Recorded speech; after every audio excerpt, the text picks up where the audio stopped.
Hello everyone, I am the first reporter and I'm going to discuss about the legal liability. Liability, legal issue in physical education are very germane to sport and physical activity development.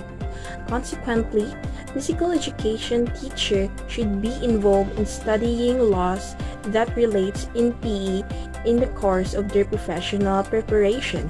It is worth noting that today, people are very becoming more aware of their right under the law. This has further awakened the need to ensure that physical education teachers are made to know the legal implication of negligently caused injury in PE class and also fashion out preventive mentality in respect of these injuries. So that is why PE teachers are exposed to more legal liability issues than classroom teacher because of the constant movement of the student in physical education. Factors such as poor supervision, poor instruction, failure to inform the positive risk, unsafe facilities, and poor equipment could lead to legal liability for PE teachers. Next, tort.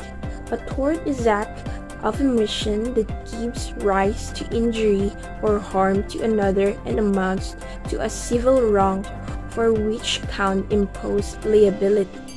In the context of torts, injury describes the invention of any legal right, whereas harm describes a loss or detriment in fact that an individual suffers.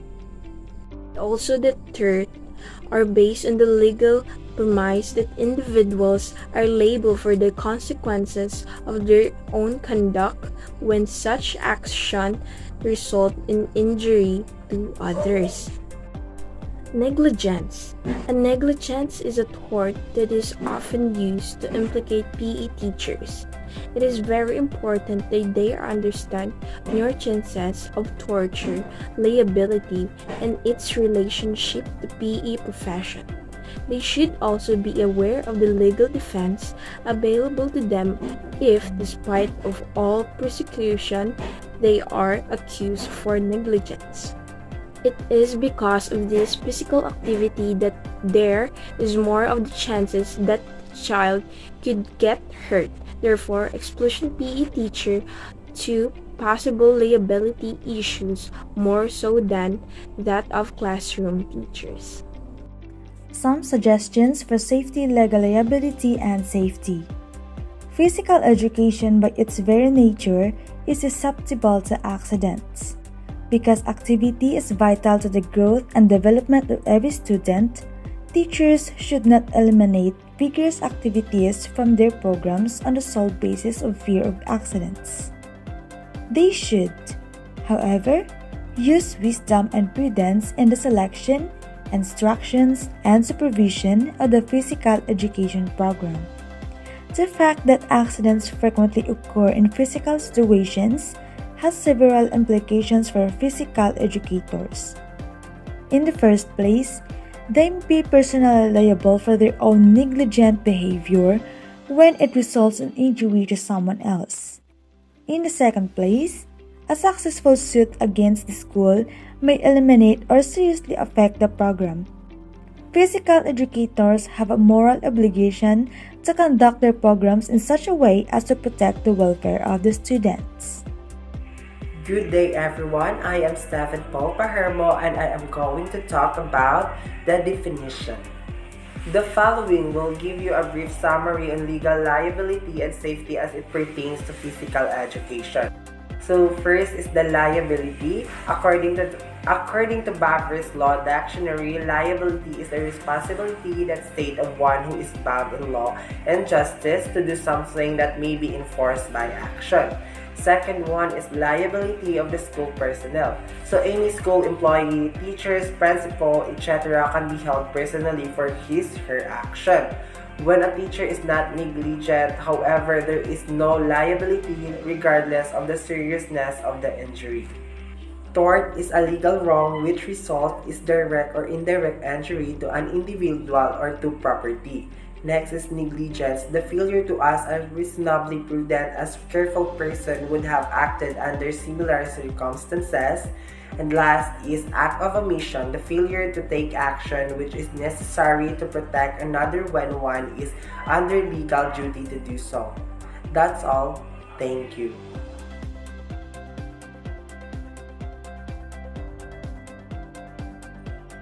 Hi, good day. I am Christian and I am here to lend you some knowledge regarding different sources of liability.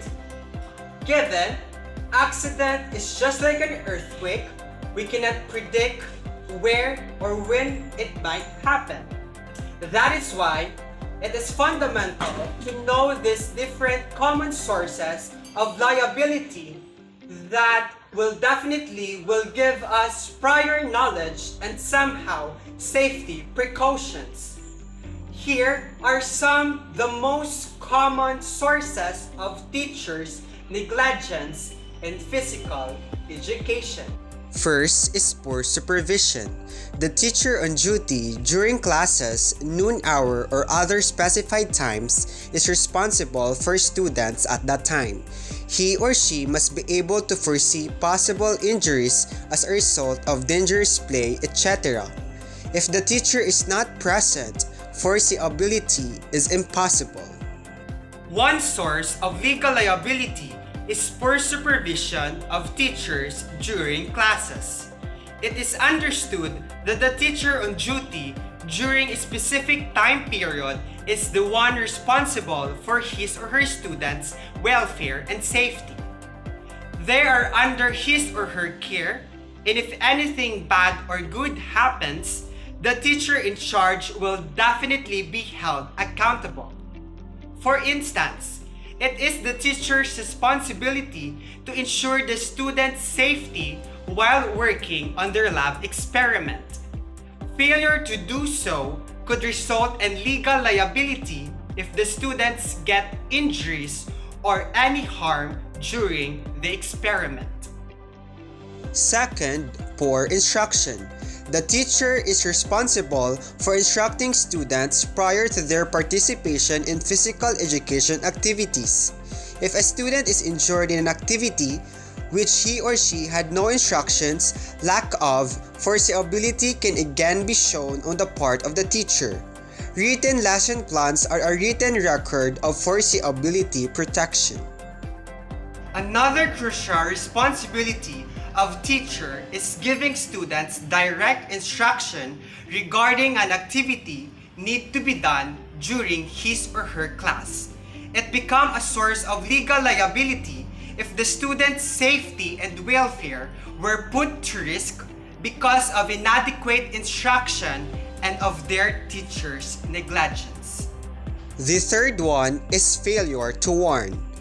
Always share with students the possibility of injury related to specific activities. Making students aware potential danger is many times prevention to an accident. Failure to spread awareness and warnings about the possible hazards and risks that the students may encounter while doing any physical activity is another source of legal liability. It is important for teachers, especially PE majors, to inform students about the possible injuries or accidents that may be experienced if a certain activity is not performed correctly, so that they themselves would also take necessary safety measures. The fourth one is leaving assigned class. Teachers who leave their assigned class even temporarily to get drink or to go to the bathroom are placing themselves in a position which would constitute negligence. Leaving the students even temporarily can prone them into negligence. As a teacher, it's our responsibility not to leave our students even temporarily and keep them safe as always. Teacher is the head of the classroom setting. That's why we should think the safety given that accident might happen any time. Fifth one is unsafe facilities and poor equipment. Holes in the play area, protruding objects in play area, faulty apparatus, etc. are examples. The teacher should check facilities and equipment in order to foresee possible injuries. Ensuring the good condition of the facilities and equipment located within the learning environment of students is one of the teacher's responsibility. Hence, to foresee possible accidents or injuries, the teacher should regularly check and or remove them. Examples: potholes in the playground, sharp or unsafe objects in the gym, faulty apparatus and protruding objects.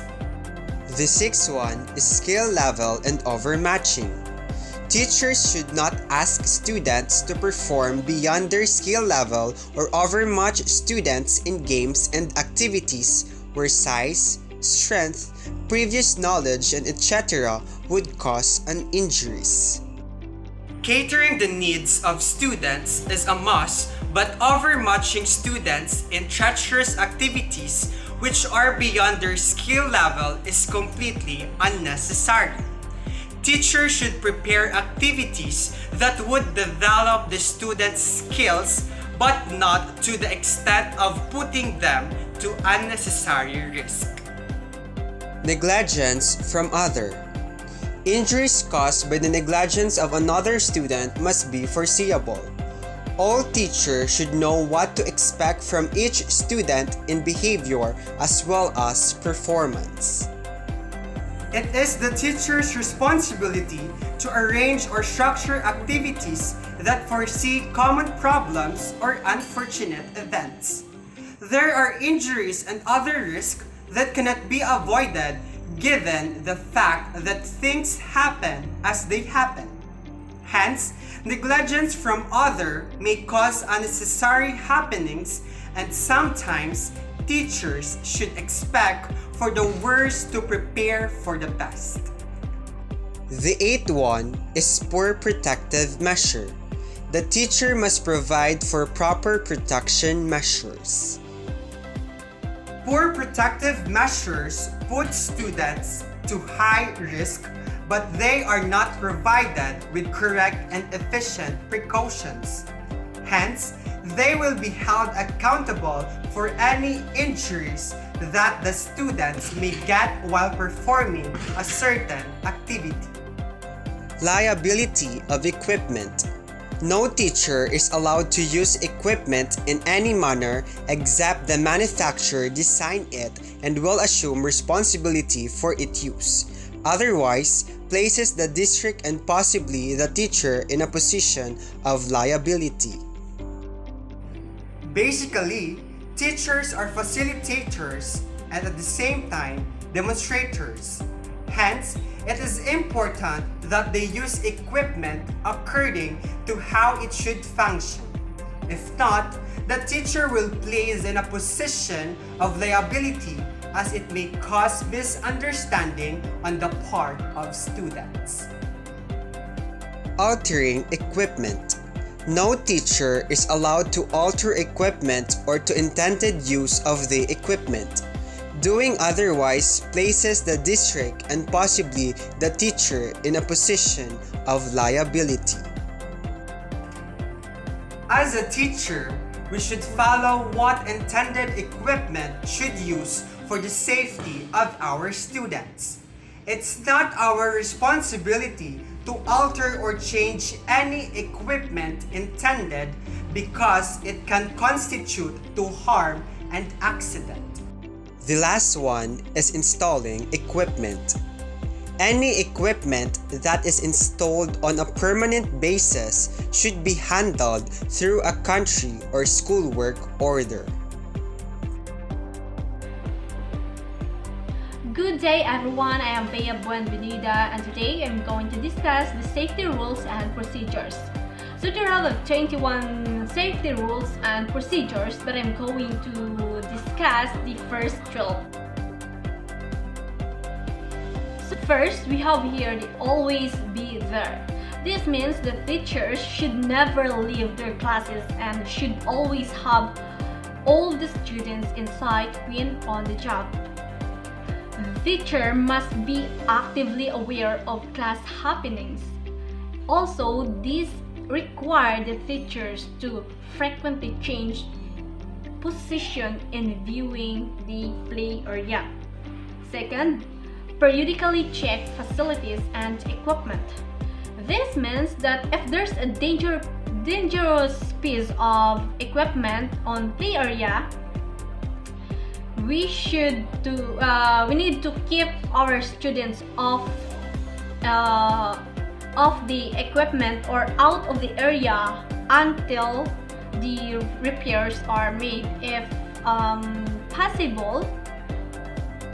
For instance, if the equipment cannot be repaired, we can get it off the play area or we can destroy it as soon as possible. Third, accentuate the positive in teaching safety. So when we teaching safety to our students, we should avoid in using don't as much as possible. Stress the correct way of doing things. Tell the students specifically what they should do. For example, there have a student who doesn't know to use this certain equipment. So instead of saying don't do that or don't use that because you don't know how to do it correctly, instead we're going to teach him or her that this is the correct way of using this equipment. Fourth, introduce activities that are appropriate to the skills level of the students. So never require a student to perform a stunt or skill beyond his or her capacity. Do not overmatch in games or activities. Keep in mind his or her ability, previous experiences, her or his height, weight, and aptitude, so that you can give him or her the equal or the right activity that suit her or his ability or capacity. Fifth, we have here the designated safety zone around apparatus. So there are golf, or for example, this is the example of the activity: golf, archery, ropes, or etc. So maintain soft surfaces under apparatus that involves jumping or landing. See that playing areas are free of broken glass, rocks, or other safety hazards. If repairs are needed, put it in the writing to the school's principal with a copy of your files.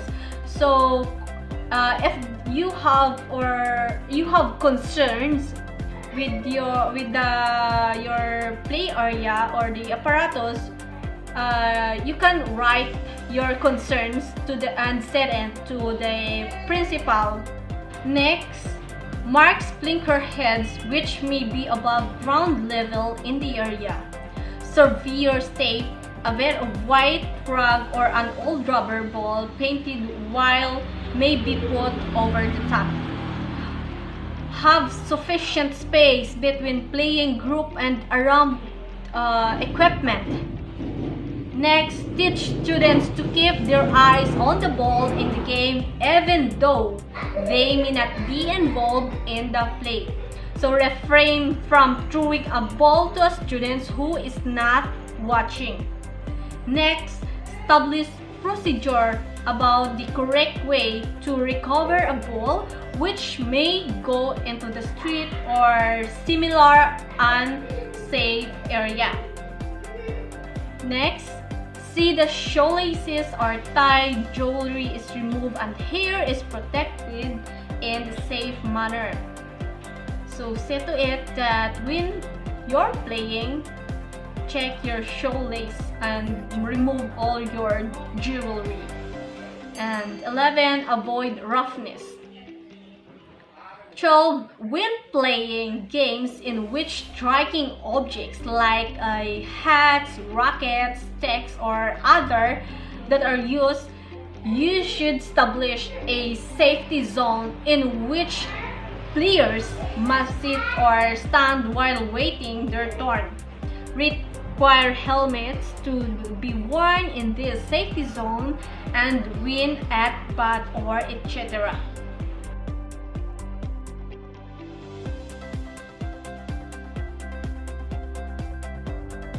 Number 13. Have students develop safety rules necessary for an accident-free softball class. Example, drop the bat on the way to first base.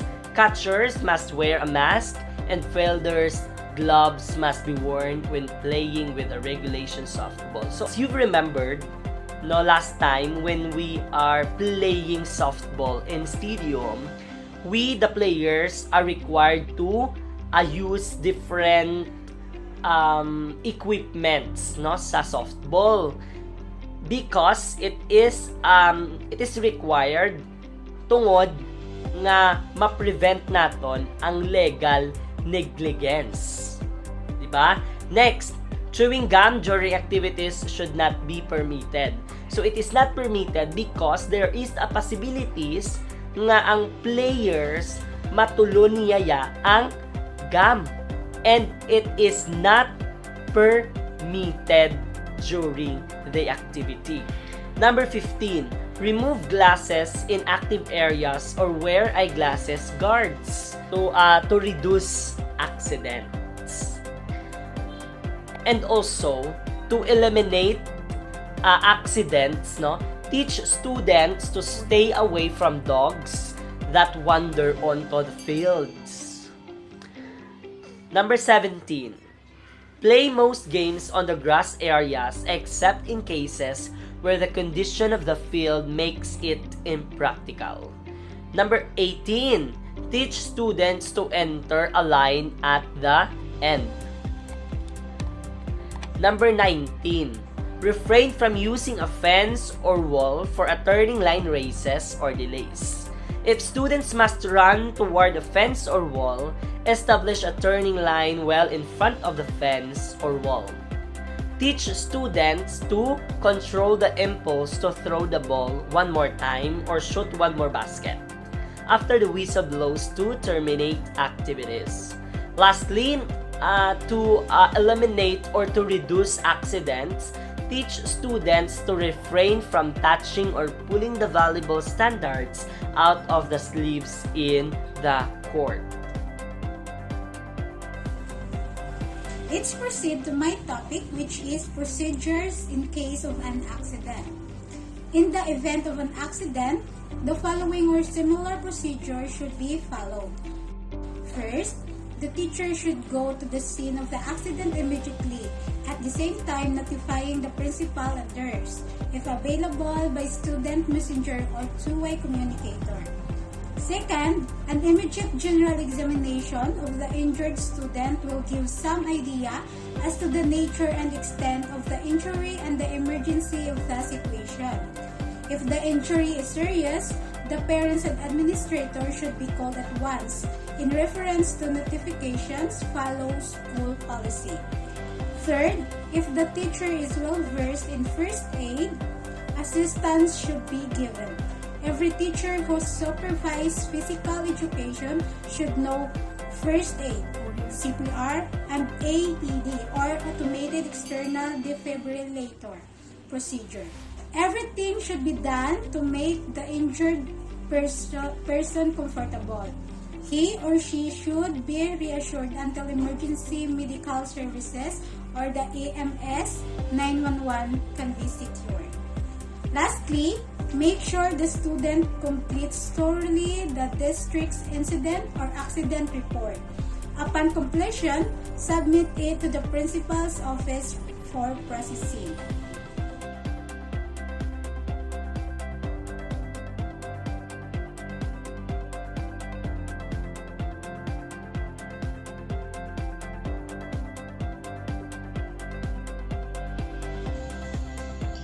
All students participating in a physical education program in Florida are placed under environmental stress of heat and humidity. Performing in the heat that can result problem that can be serious discomfort felt by the student, dehydration, muscle cramps, heat, exhaustion, and heat stroke are at a possible outcomes of students performing under conditions of extreme radiant heat. Making available sufficient amounts of water, acclimatizing to the heat, and participating with a proper amount of clothing can reduce heat disorders. In addition, a sufficient amount of time recommended to cool down after outdoor activity.